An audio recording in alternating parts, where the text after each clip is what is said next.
నేను అడుగుతా ఉన్నా, భూముల రీసర్వే చేయాలన్న కనీస ఆలోచన అయినా కూడా నీకు ఎప్పుడైనా గతంలో వచ్చిందా అని? కనీసం ఆలోచన అయినా నీకు గతంలో ఎప్పుడైనా వచ్చిందా అని? ప్రజలు ఇబ్బందుల్లో ఉన్నారు, రైతన్నలు ఇబ్బందుల్లో ఉన్నారు, రకరకాల సమస్యలు ఎదుర్కొంటా ఉన్నారు. భూ సమస్యల మీద, వారి సమస్యల మీద కనీసం నీకు ఎప్పుడైనా రీసర్వే చేయించి వాళ్ళ సమస్యలన్నీ తీర్చాలి అని చెప్పి కనీసం నీకు ఏ రోజైనా ఆలోచన అయినా వచ్చిందా చంద్రబాబు గతంలో అని అడుగుతా ఉన్నా.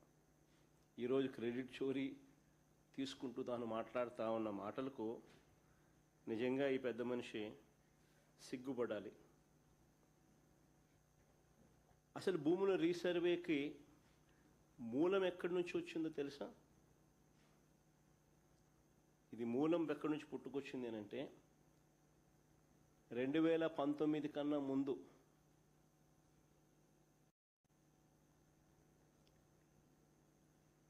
నా 3648 కిలోమీటర్లు సాగిన నా పాదయాత్రలో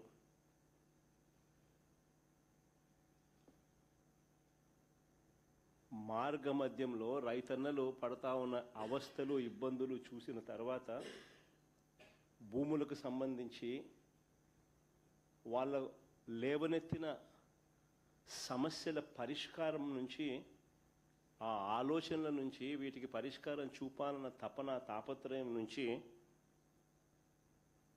శాశ్వత పరిష్కారం చూపించాలన్న ఆలోచన నుంచి పుట్టుకొచ్చింది దీని మూలం. అసలు ఆ రోజుల్లో చంద్రబాబు నాయుడు గారు ముఖ్యమంత్రిగా ఉన్నారు. నా పాదయాత్ర జరుగుతూ ఉంది.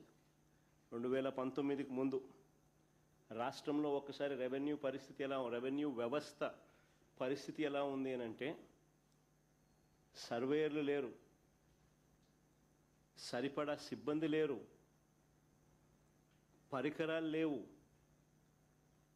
లేటెస్ట్ టెక్నాలజీ అంతకన్నా లేదు.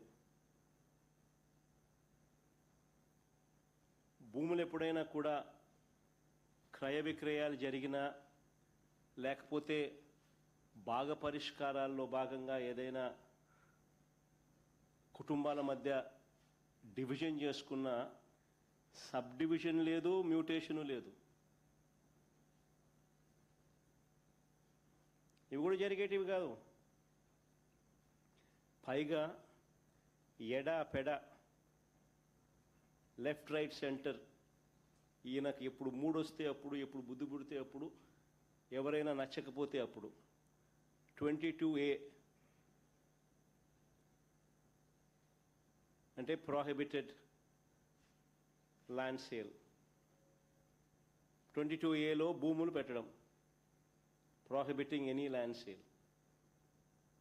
వీళ్ళకి ఇష్టం రైతులను, ప్రజలను ఇబ్బందులు పెడుతూ అవస్థలకు గురి చేస్తున్న పరిస్థితి. ఇలాంటి 1.25 లక్ష సమస్యలకు పరిష్కారంగా